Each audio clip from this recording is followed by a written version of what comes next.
It's my great pleasure to welcome you to the launch of Bill Boardman's latest book, Circling the Drain, Trump's Assault on America.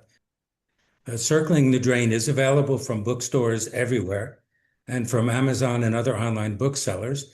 You can also purchase a copy directly from the Yorkland Publishing website, yorklandpublishing.com. We live in scary times, divided, angry, confused. We seek understanding and wisdom as we search for a way out. Bill's book is a major step forward in that quest.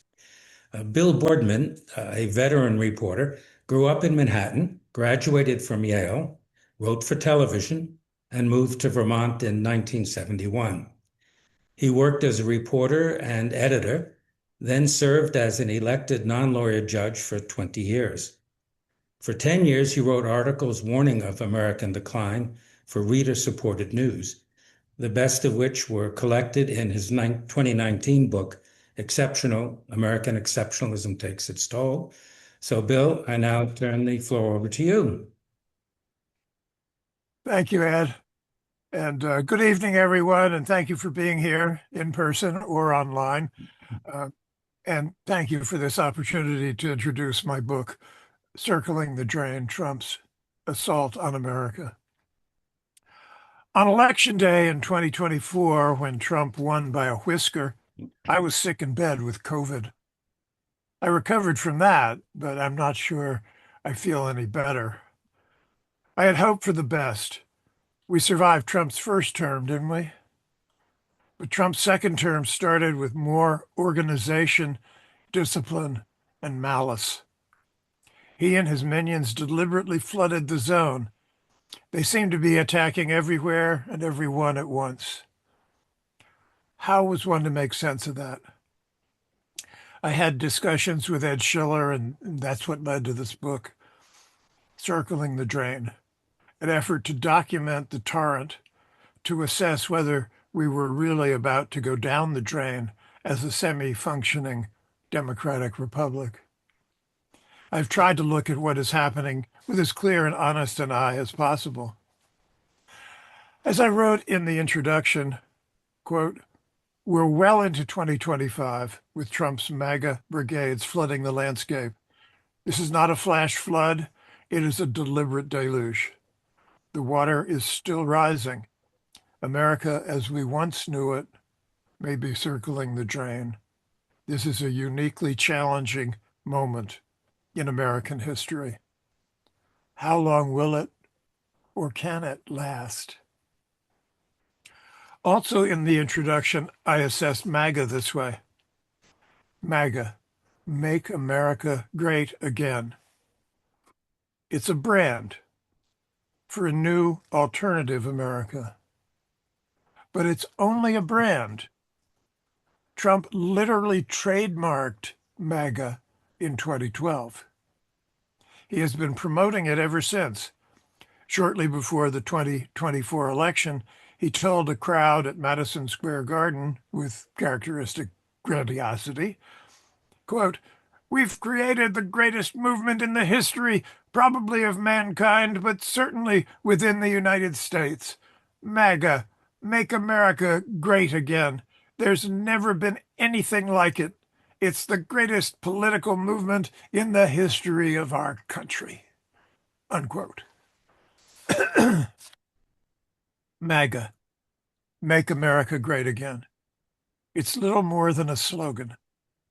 MAGA has little history and less meaning. MAGA looks backward without seeing anything. MAGA assumes a great past that it can't identify because that past never existed. MAGA succeeds in part because it speaks to people's real pain. MAGA draws energy from the bitterness created by the unfulfilled promises of American exceptionalism. MAGA believers are rightly angry, even though they fail to recognize who's really responsible for their suffering. MAGA is an ad campaign without resonance, with resonance, but no substance. What does MAGA actually mean? It has no definition. It has no context. MAGA is a political Rorschach blot that means whatever the MAGA consumer wants it to mean. MAGA has no articulated meaning. MAGA is an illusion with no historical precedent. And I find some hope in that analysis that MAGA is fundamentally a fantasy. Because now MAGA is no longer just a vague promise on the campaign trail. Now it's supposed to be the concrete basis for policy. And policy based on the imaginary can't be sustained for long, can it? Can it last long enough to destroy the republic? Perhaps. But whenever this MAGA tide recedes, we'll still have a country of some sort. And then we'll have an opportunity to remake it in ways that actually benefit people, the majority of people, not just 2,000 oligarchs and their courtiers. That's the hope. And it's a long way out. Circling the Drain is an effort to reinforce that hope. The first step is in addressing a crisis is trying to understand it. I believe mine is the first book to take a comprehensive look at the worst depredations of the first 5 months of Trump's second term, foreshadowing all that has followed and all that is yet to come.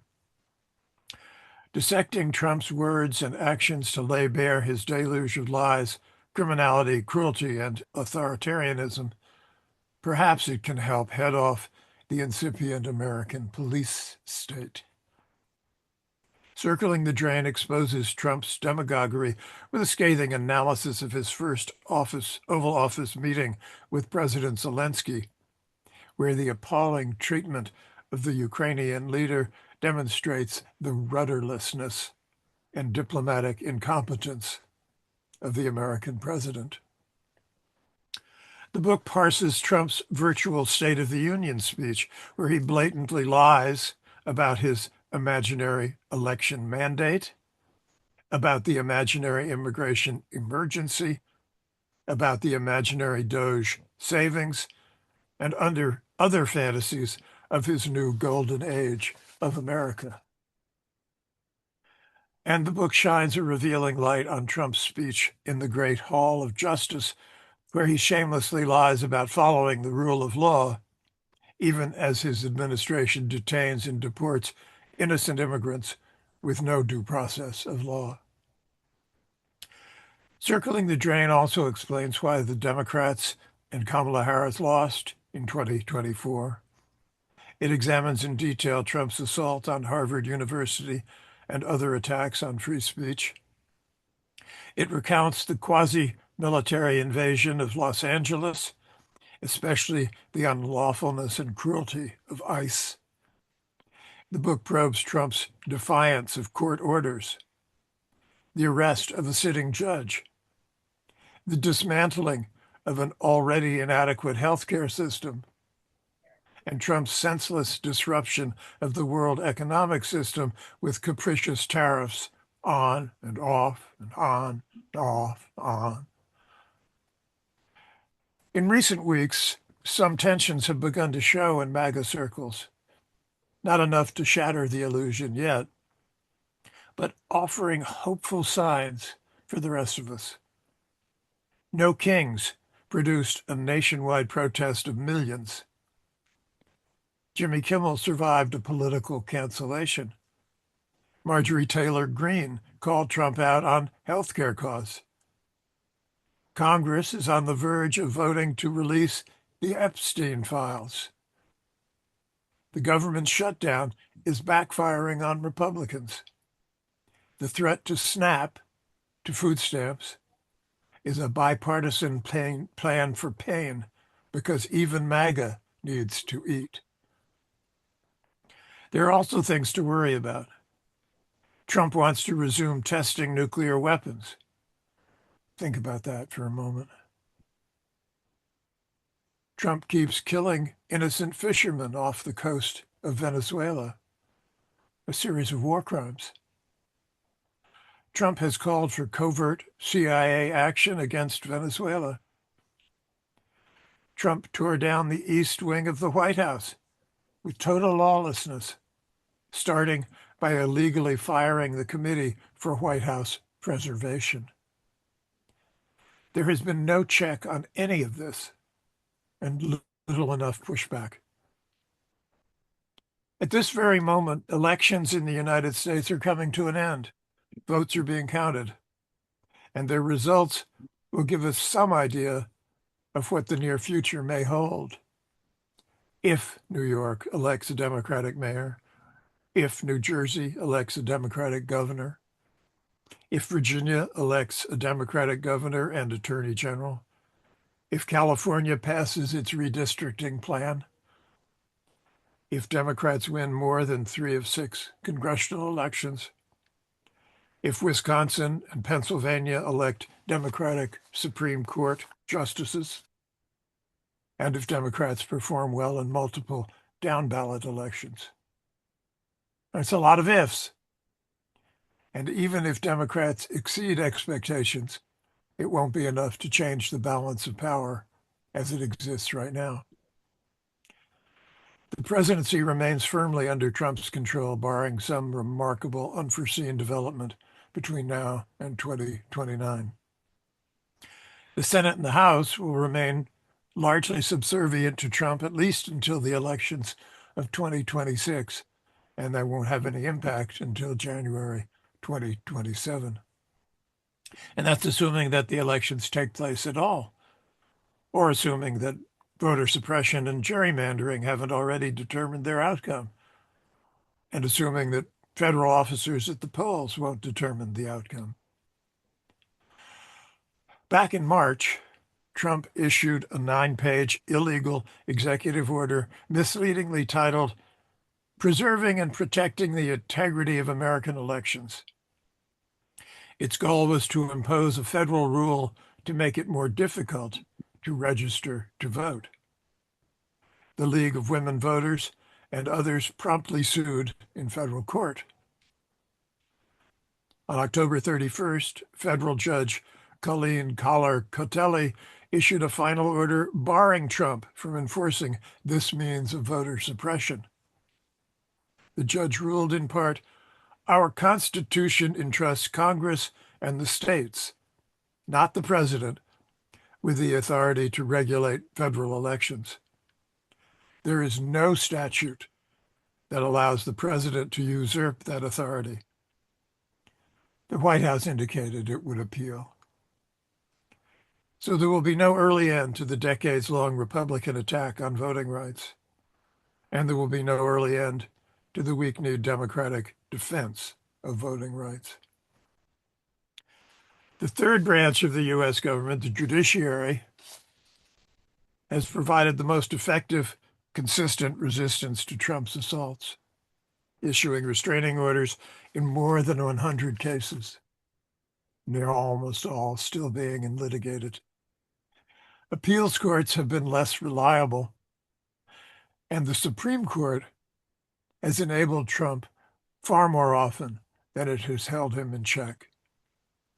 In Trump versus Casa, for example, the Trump ruled that Trump clearly has a duty to follow due process of law. And then they shaped their decision to enable him to trample on legal rights anyway. And the Supreme Court has already spent decades shaping American jurisprudence to encourage the oligarchy with decisions that called corporations persons with human rights, that gutted the Voting Rights Act, and that allowed dark money to swamp our democracy. There's a long road ahead. We don't know where it leads, but we have to travel it no matter where it goes. Thank you.